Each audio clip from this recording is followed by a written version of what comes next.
Hey, how you doing here? This is Mark Murphy, and this is Travel Tube. And I'm actually not in my normal studio. I'm up by the Jersey Shore, enjoying some crazy hot weather that could be almost as hot as it is in Florida, but we're not having the humidity. But with that said, uh, I'm going to start again. Hang on a second, son of a bitch. Start. Hold on. Let me just start that over. Hi, it's Mark Murphy with TravelTube.com, and I've got a great guest for you today, Adrienne Sasson, and she knows a lot about Israel, but she also knows a lot about luxury travel. And we're going to bring her on stage. Hang on one second. Here she comes. She even gets a standing ovation. Is that incredible?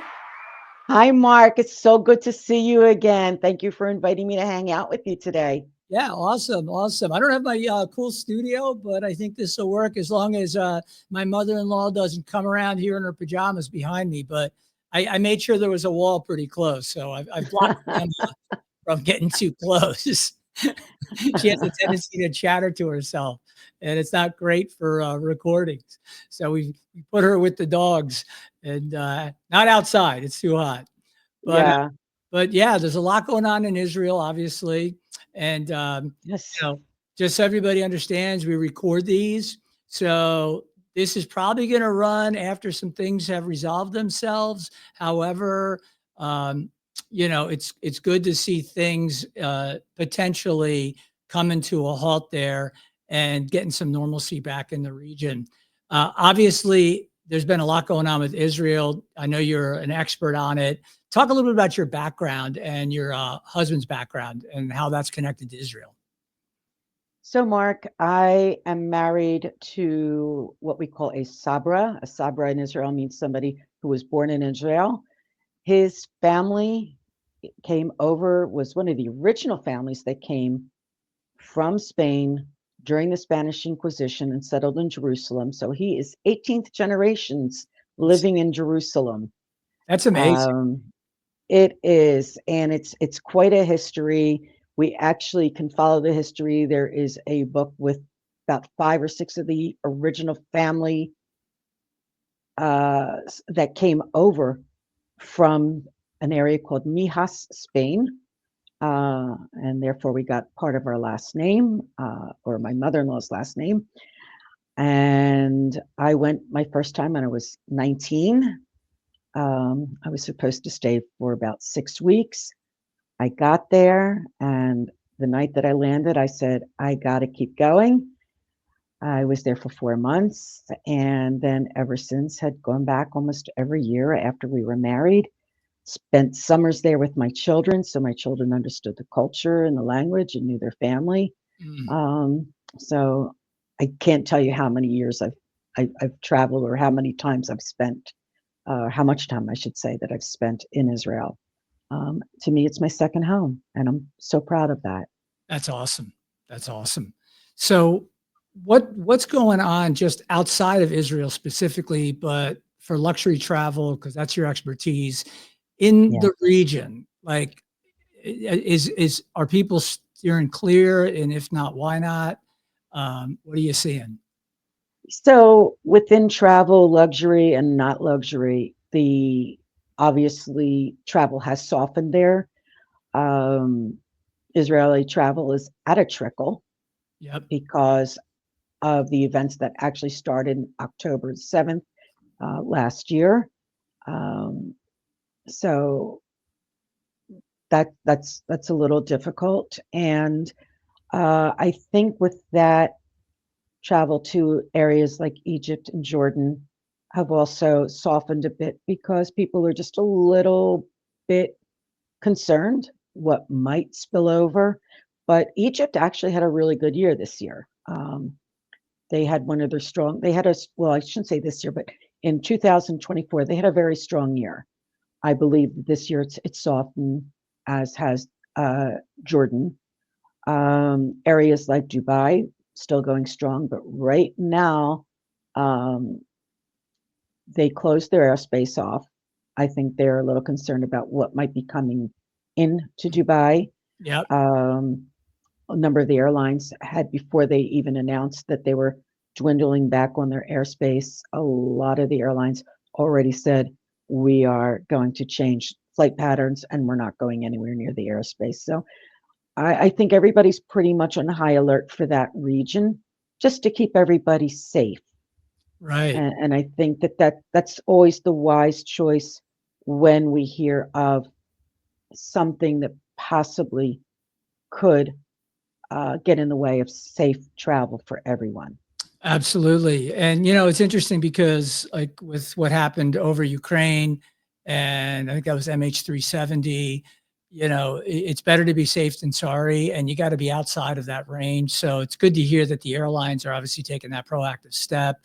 Uh, People don't realize a lot of times they fly over war zones and they don't even know it. And it's not an issue because at the height they're at, no problem. But in the case of MH370, the freaking missile that was shot off by the Russians could go to 72,000 feet. So, the NOTAM went out and said go from 32,000 to 36,000 feet at the time.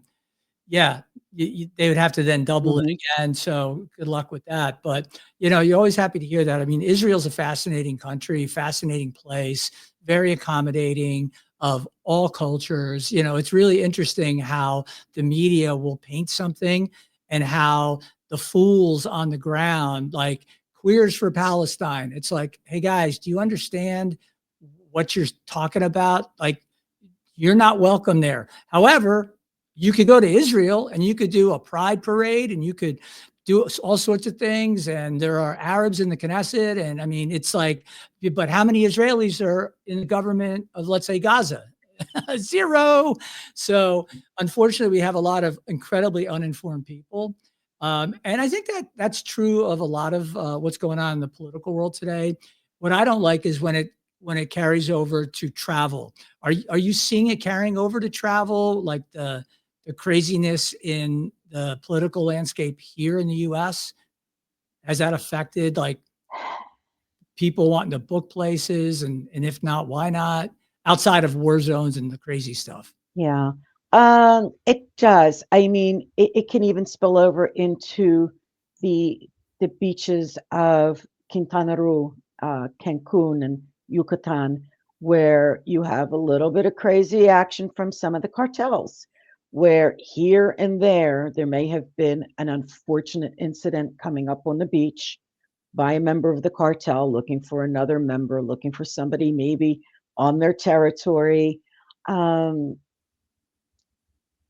and it can happen with protests just springing up somewhere.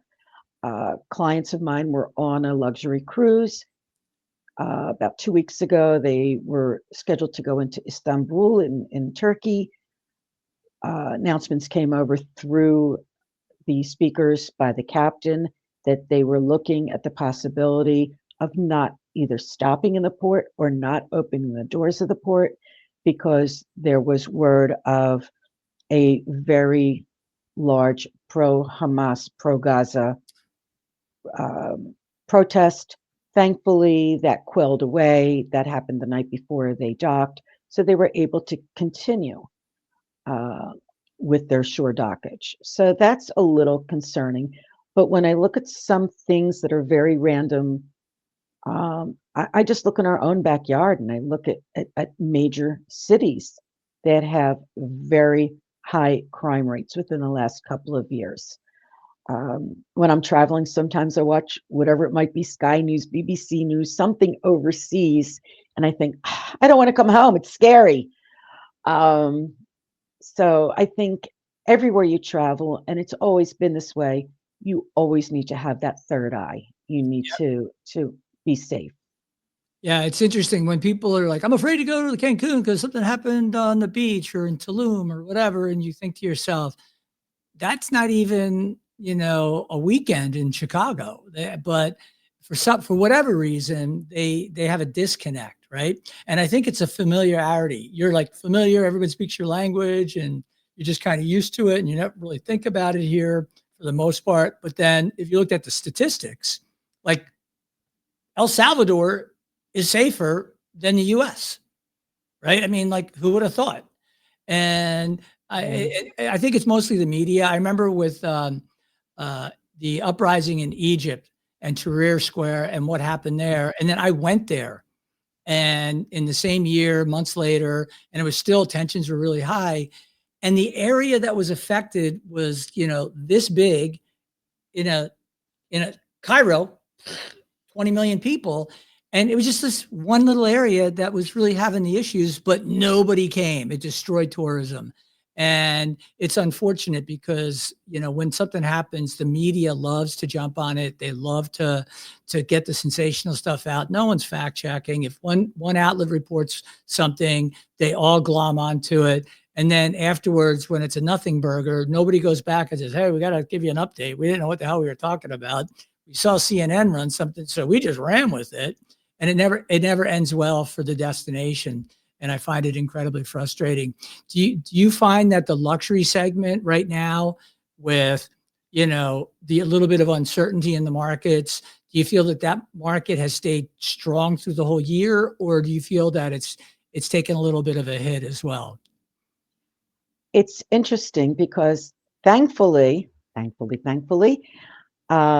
within my 25 years so far, the only cancellation I got was somebody blew out his knee and he couldn't go away. I've not had anybody call me. And again, I had somebody call me months ago because of the volcano in Santorini. Said, will there be an island? I said, yes, there'll be an island. It's not going away so fast. So I haven't had anybody really calling with concern about where they're traveling, about what they're doing. I do see a little hesitation, interestingly enough, for 2026, but I am still booking 2025. I have people that are calling me to go away in next month and in August and in September. So I think that is extraordinarily interesting. Now, what price point are these people at? Like what's their out of pocket for an average trip? Depends on where they're going and how long they're staying. But, we could be talking 500 a night for hotel. We could be talking 750. We could be talking 1,500 a day per person. Let's say for Europe, up to 2,000 or more for European individual travel, for, as we call it, FIT travel, Yep. customized travel. So we're seeing all sorts of price points, but I'm also seeing my clients that maybe aren't quite in the luxury realm, and maybe they're doing an escorted tour with 20, 30 other people, and maybe for the week they're spending 3,000, 4,000. But people still want to travel. Those who are interested in travel. Right. There are people that are not travelers that every once in a while might want to go on vacation. I think those are the people that are having that second thought. Do we go? Don't we go? Got it. Interesting. And would you say that in terms of that price point, were you saying like $2,000 per person per day, or is that for a couple? That would be per person. Ooh, so especially in areas like Italy. Italy has just gone haywire with pricing. And I had priced something last year for a client who had to cancel because of an illness. And he said, rebuild that. I want to go again. And it came in about $7,000 to $8,000 more than what it was last year. And is that a hard thing for them to swallow, or do they just go and take it in stride? Some people say, they give me that kind of that what are you talking about? And I have to explain that it's not just their expenses in Italy, but it's also our US dollar versus the euro. Yeah. So that makes a huge difference as well. Yeah. I mean, like if you want to go to Canada, you get a great deal. What's the euro at today? Do you have any idea off the top of your head? Yeah, actually I looked at it and it was about maybe 1.5 to 2 difference. So in other words, $390 on something that I was pricing in euros was about 450 in US dollars. Makes sense. Yeah, it's like a dollar. I think it's like $1.15 or so last time I looked. Yeah. Dollar. So like a Uh, 15% premium. yeah, Isn't bad. but It's been a lot worse. oh, it has. I saw it spike so high. I went, how do I tell my clients that what was quoted in euros is now going to cost them X amount in dollars when it was fairly level? Yeah. But you can still get some really good values in Central America, of course, in Mexico, and in South America. Um, Peru is still pricing really well. Ecuador, and I'm talking within the luxury realm. Mm. These are still pricing really well. Costa Rica is still pricing well, as is Belize, and these are hot spots to Yep. visit.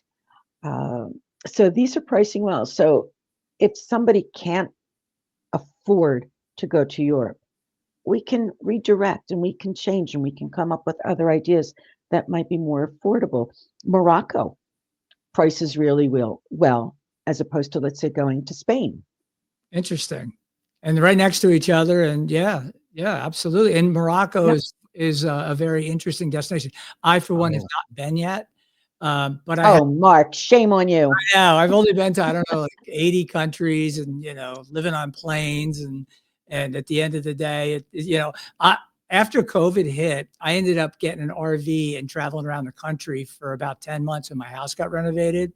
And it's interesting, I have not, other than a trip to Mexico, I have not been overseas since then, which is so unusual for me because, Yeah. multiple international trips every year, whether it's conferences, you name it, or we get hired to go shoot video content. So yeah, I've been all over the world, but there are a lot of places I haven't been. And people are actually surprised when they hear that. They're like, what, you never been? But I've been, to Zimbabwe, to Botswana, to South Africa, to Egypt, but I have missed some key places. So what's fascinating to you about Morocco? Uh, Oh, experience. what's that? The culture. I went there. I was invited to go there many years ago, and I had friends that were born in Morocco and had since left. But I have a quest of, I call it my culture quest. I like to experience cultures, and I wanted to really, really go. So when this invitation came up, I said, there's no turning back.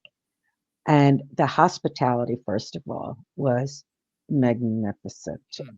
They couldn't have bent over more backwards to make us happy. I went with a friend of mine, and I had a driver who became our tour guide after he picked us up. Red carpet at the airport, Nice. picked us up, and it's just still one of my favorite vacations. And again, having traveled so many different countries, we do have our favorites, I think, when it comes to hospitality, the warmth of the people, how they welcome you, and how comfortable you feel. And give me a ticket to Morocco tomorrow, folks. I'm on that plane. Wow. I'm ready. That's a testimonial Yeah. right there. So shifting gears, if you were going to talk to a person who's new in travel today, selling travel, how Mhm. what would you tell them? What would you tell them to approach and in order to fast track and have success sooner versus later? Because I remember being at a conference and a lady was telling me, well, I joined this franchise. She actually bought a franchise and she had been doing it for like 9 months. And she got her uncle that wanted a request and she fulfilled it and everything else. Then he booked it himself. And she Mhm. hadn't sold a single trip in like 8 months. And my suggestion was if you paid for a franchise and you're 8 months in and you haven't sold anything, you probably should figure out something else to do, because that seemed insane to me. But what would you tell them to do out of the gate? Like, and what area would you tell them to focus on? And instead of having to wait 8 or 10 months to start seeing some cash come out of it, how do you fast track it? Okay. So I think somebody first coming in and saying, I want to be a travel agent. It's exciting. Yes, there are elements of excitement and there are elements of no sleep when flights are delayed and you have to redo everything. Yep. These are the elements you need to learn. You must, if you're not in a strong brick and mortar agency, you must find a strong host agency and an agency that has the help for you, that will help train you. Um, Find out if they're in a strong consortia. A lot of times the consortiums have meetings and conferences where you're going to learn, you're going to meet the partners, you're going to meet the people that are key to your business. Mm. I am an advocate, I over the roof advocate for ASTA. I believe any new agent coming in must take the ASTA VTA, the Verified Travel Advisor course. It's long, it's tedious, part of it can be oh so boring. I took it when it first came out about 5 years ago. I was in the legacy class, and there were things that I knew, but things that have been updated, especially law, what you should know about law, what you should and shouldn't do, what you should and shouldn't say. Um, Go into things like Travel Agent University, take the courses offered by the cruise lines for your accreditation, join CLIA, take the courses offered by the resorts or by the DMCs, by the tour operators. Take those, learn about the destinations, figure out what niche, what part of travel you want to sell and what part you want to excel in. Do you want to have a niche of destination weddings? Do you want spiritual travel? Do you want family travel? Do you want uh, couples and maybe just solo? Find out where you want to be. Get your feet wet. Go slowly. Make sure you know what you're doing. And again, represent yourself carefully and make sure that if you are not covered by E&O insurance through your host, that you have E&O insurance, because errors and omissions can basically save your life if you get yourself in trouble, whether it's your fault or not. You don't want to lose your business. Yeah, E&O insurance. I'm a big, my first job out of college was insurance, and I'm glad I had that job, although I hated it because I learned a lot. And I left after 12 months. I do remember the guy who owned the agency said, that guy Murphy, he's got talent, but he's weird because I had ADHD and I was like jumping around like a lunatic and, totally undisciplined. I was the worst employee, but I could sell. So I guess that was the positive. So they didn't fire me, but I left on my own. And I think it's interesting because when you're doing a business, people don't think of like the blocking and tackling, right? The things that you need to touch and do. But I also find it. Some people say, "Well, I want to become a travel agent because I want to travel the world." And I had the same problem when I would hire people because I ran a travel media business. And I'd say, "Why do you want to work here?" "Oh, I love to travel, this and that." I was like, "Well, I hope you enjoy the 20-mile trip you take every day because that's the most of the traveling you're going to do." With me, it's not like I'm sending you on a jet around the world. But I think there's a lot of crap in the industry to this day. It's been going on for decades where they sell the dream, like you'll be driving a Mercedes, you'll have a yacht in your backyard and all that lunacy. And they obviously, and I've had these conversations with a lot of other folks on here that, they denigrate the industry. But what I find remarkable is how the suppliers openly like, "Hey, we want your business too." And I can't say I blame them, but at the same time, if they want travel agents to be professional, you're aligning your product with like I call it a commission club. It's really like a consumer travel club. It's not a business. And so I don't know how you feel about that, but I do get frustrated with it when I see that. I think, Mark, you know me well enough over, I don't know how many years, we won't go there. Um, but yeah, there are the MLMs, which are very, very dangerous where you see, the come on ads. You can travel for free. No, you can't. Yeah. Unless you're taking your own rowboat somewhere, you're not traveling for free. Yeah. It doesn't happen. It doesn't work that way. And it becomes, well, if you sell enough travel, maybe you'll get a free night somewhere. It doesn't work that way. The only person making the money is that person who is on top of you, who has recruited you, just Right. like some other famous MLMs, which I'm not going to mention because I don't think it's Yeah. proper. But nothing comes easy. Um, God, I don't know that I would want to learn to be a barista and work in a coffee shop.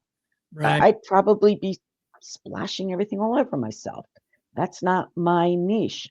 You have to understand that this is a business, and I'm going to actually quote a dear friend of mine, Alex Sharp from Oh yeah. Signature Network, and his mantra is you are here to serve your client. You are not here for your own, he doesn't say that, but no, you're not here for your own ball game. And Yeah. Alex is very to the point. We need to serve our clients. We need to know the industry. We need to know how to properly place a client and how to make them happy. And you're not going to do that when it's, join this franchise and pay, $150 a year and you can be a travel agent. Yeah. It doesn't work that way. You need to be well educated in order to succeed. Now, would you say that the recommendation when somebody comes in, find your niche? I'm looking at it a little differently. I'm looking at it from the standpoint of if I come into the business, I'd want to know who that person's circle of friends and influence are, right? So if I'm hanging out at the Lions Club or the VFW, I may want to sell luxury travel, but the VFW is not going to give me typically a high-end clientele that I can leverage. So I may have to like narrow it down at least initially, right? Because how do you go find these customers unless you're running in that Mm. circle socially or from a previous That's business? that's hard and that's mining. And I think with any business and in any business where you've been in sales, and of course, Mark, you know this, that we have to go mining. We have to go hunting. It doesn't just come splat into our face. Nobody's going to knock down our doors until you build a nice book and then you start to get referrals coming in where people know you and they trust you. And that's the biggest key in sales. You Mm, want to do business with somebody you know and you trust.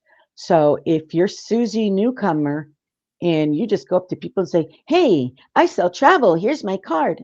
No, you can't do that. It's not professional. yeah. Um, Back to a story years ago at a famous couples resort in the Caribbean, a travel, and I use this term very loosely, a travel agent was caught tying up her business card in waterproof baggies and pushing them through the pool for people to find.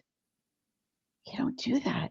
That is so unethical. So that's the other point. You need to have your ethics with you Mm. and you need to cut your teeth.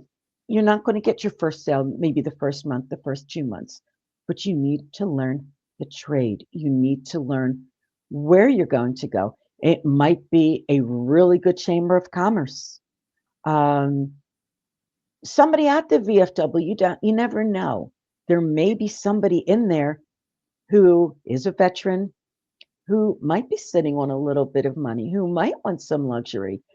I had a neighbor of mine who is retired, for example. He drives, he'll drive you here and there to the airport, one of these little one off guys. And we were talking.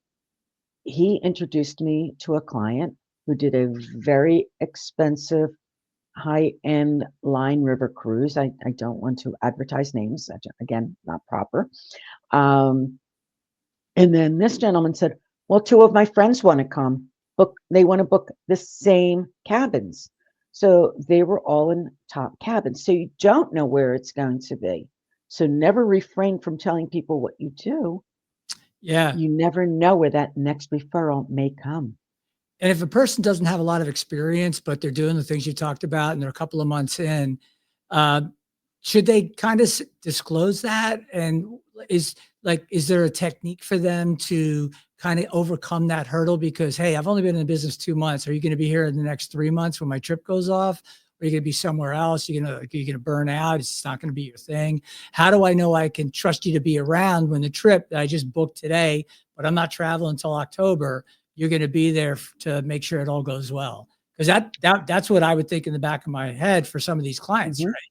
How do they overcome that? But so, Mark, I look at it this way. I know seasoned agents who took business and then 3 months maybe after taking business said, you know what? I'm getting out of this. Maybe, and some of that happened after COVID. They just didn't Yep. want the stress. Anybody can leave business and close up shop. I think what's important to let people know is I'm in this for the long run, which I am, Yep. 20 plus years. Let them know the strength of the people with whom you work. In my case, I work for a family agency that's been in the business forever. I'm also part of Signature. I've been doing this for X amount of time. If you're new, I work with a great agency. My agency and do this. I've been and I have people helping me. I'm learning from the best. Yep. So make yourself the best. Let them know that you're there. That's great advice, and that's exactly what I was thinking. It's as long as you have a team behind you, if something should happen to you, I'm already connected with all these people that have been in business for years. How long has your agency been in business? The original agency started in 1955 Okay, so they've been around a and little it bit. has been through some iterations with partners, no partners, partners, no partners. Um, so the family has been there for a long time. Yeah. And that stability is fantastic. And then the fact that you're tied to Signature and the fact that there are certain brands that you have sold over and over again. I mean, those are the types of things like one of the things I would say, just like if I was new in selling travel, I've never sold travel. I always get those requests. Hey, Mark, can you give us an idea about blah, blah, blah? We want to go to Italy. We want to go to Ireland. I go call a travel agent. And if you need one, I'll connect you with one. But I'm not a travel agent and I'm not going to be able to provide 1/10 the insight that you could provide, let's say, on any of the destinations that you've been selling for years. So I know the macro trends, but I always find it interesting. And what I would tell them is the same thing you just said. I would be like, hey, I may be new to selling travel, but I'm not new to the planet. And when I decided to sell travel, I made sure I teamed up with some real pros.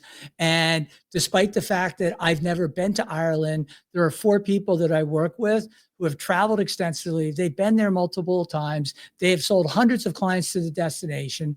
And I'd be happy to bring them in on a call, bring them in on a meeting, right? Like, again, build your credibility. You don't have to be like, I'm it, and even if you have to give up part of your commission, it's still your customer. And eventually, once that one trip is done and you get that feedback, then the next one, you might not need that help. And I think a lot of times people are afraid to do that because they don't want to look weak in the eyes of the customer. I think it actually makes you look stronger in the eyes of the customer. Absolutely. You Yeah. know, that's so true. I'm not an expert in, let's say, expedition travel.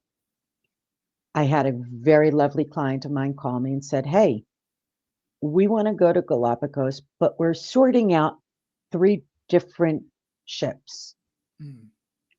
I have my finger on a dear friend who is an expedition specialist and now has come on to Signature in the past 2 years.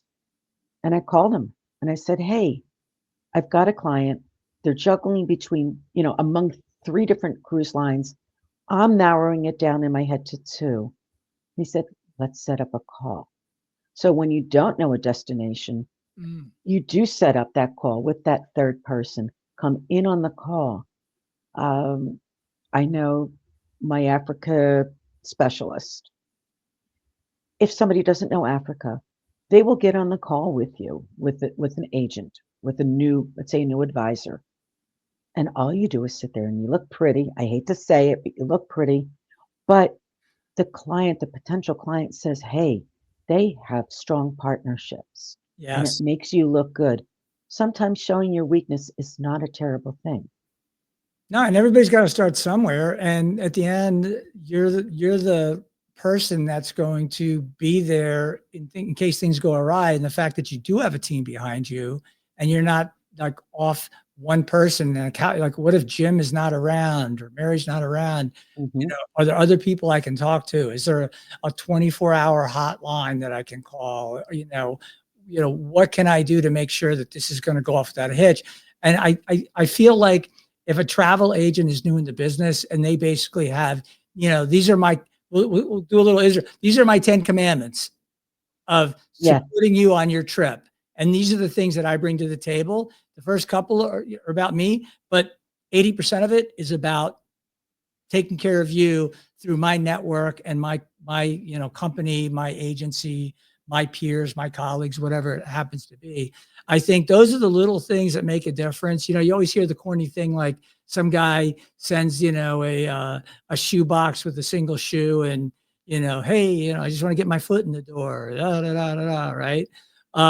Things like that. But that is reassuring, I think, to a lot of potential travelers, especially when the geopolitics of the world today provide a lot of uncertainty, or the news media, which is, in my opinion, the main news media is just dying. They're just dying, and you can't get good information. I mean, the stuff that they tell you is complete BS. Um, you hate to say it, but I think COVID woke up a lot of people to what's really going on.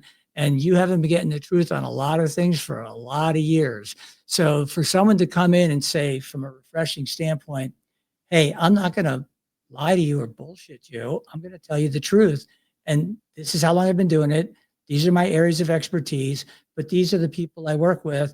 And if you want to travel to anywhere in the world, I have somebody that I can bring to the table that can help craft this trip for you. That's going to be phenomenal. And, and again, if you've got referrals, they've already got a level of trust based on the trust they had in the person referring you. So it's I think it's a great opportunity right now with social media and other tools to be able to market yourself.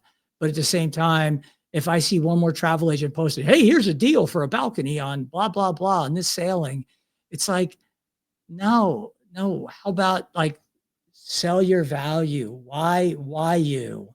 And that's been my pet peeve with the industry for decades, where if I went on the street today, I'm in Long Beach Island, New Jersey. A lot of people come down here. They do a week with their kids, whatever. And if I went on the beach and interviewed people, I guarantee 9 out of 10 would think it costs more to work with a travel agent. And it's just like, because the industry's done a terrible job of communicating, but they spend millions, hundreds of millions, probably $1 billion a year in advertising, but it's always about product, product, product. It's never about, why you should book a certain way, because they all want it direct and they want to push their cruise ship or to push this destination.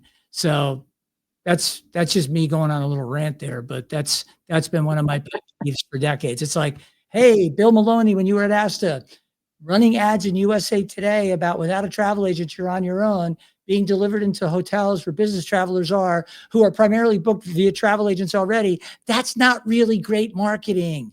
And those are the campaigns they were running.